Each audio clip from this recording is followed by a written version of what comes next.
गाय तू लोग तो हमारी जान हो भैया।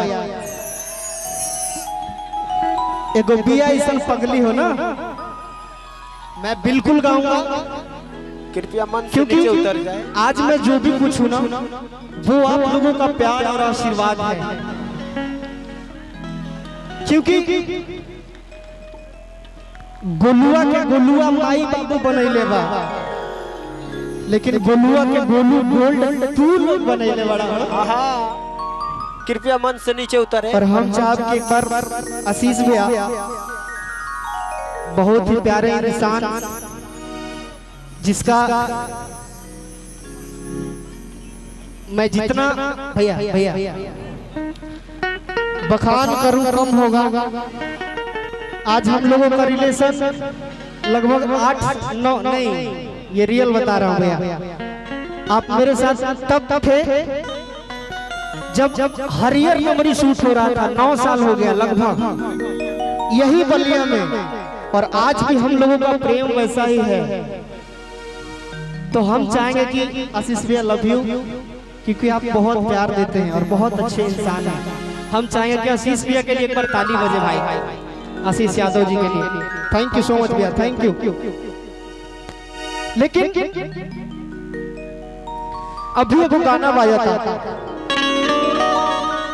कि तनी तनी बतिया पसैया रुस जा, हज के तनो मनाई ये साखी न मोहाले। तो मेहरारू के भाव में आओ, जैसे मेहरारू भूख ताने लिसा। बेटी पही पतो के ए परी ताने हो तनी आ जा। ई गीत के सुन लो भाई, तनी हाथ उठाओ तो ताली बाजी के चाहिए मेरे भाई। कि तनी तनी बतिया पसैया रुस जाले,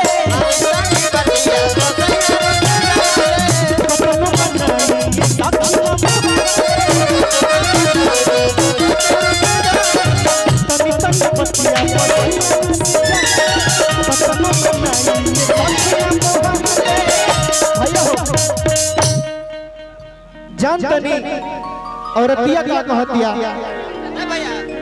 कि हमरा से मुहवा फुलाई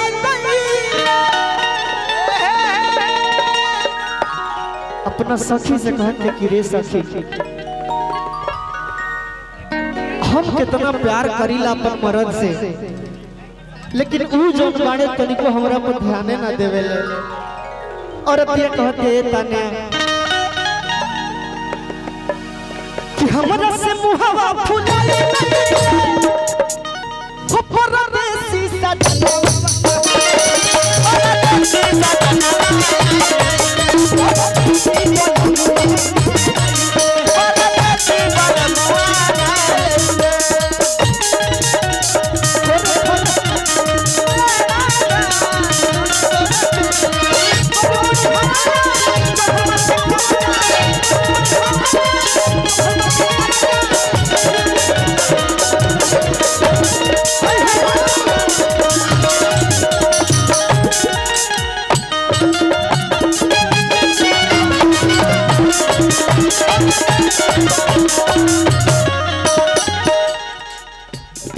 औरतिया कहत ये परी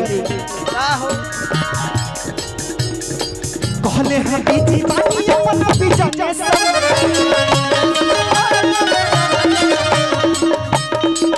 पाठक रोहित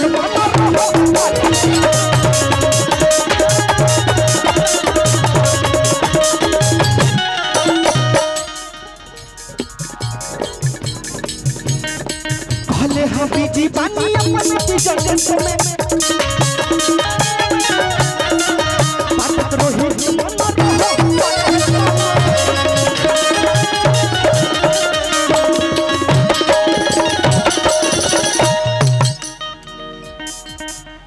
अरे हमरा से मुहवा फुलाई गईले, अरे हमरा से मुहवा फुलाई गईले ऊपर देसी सजना।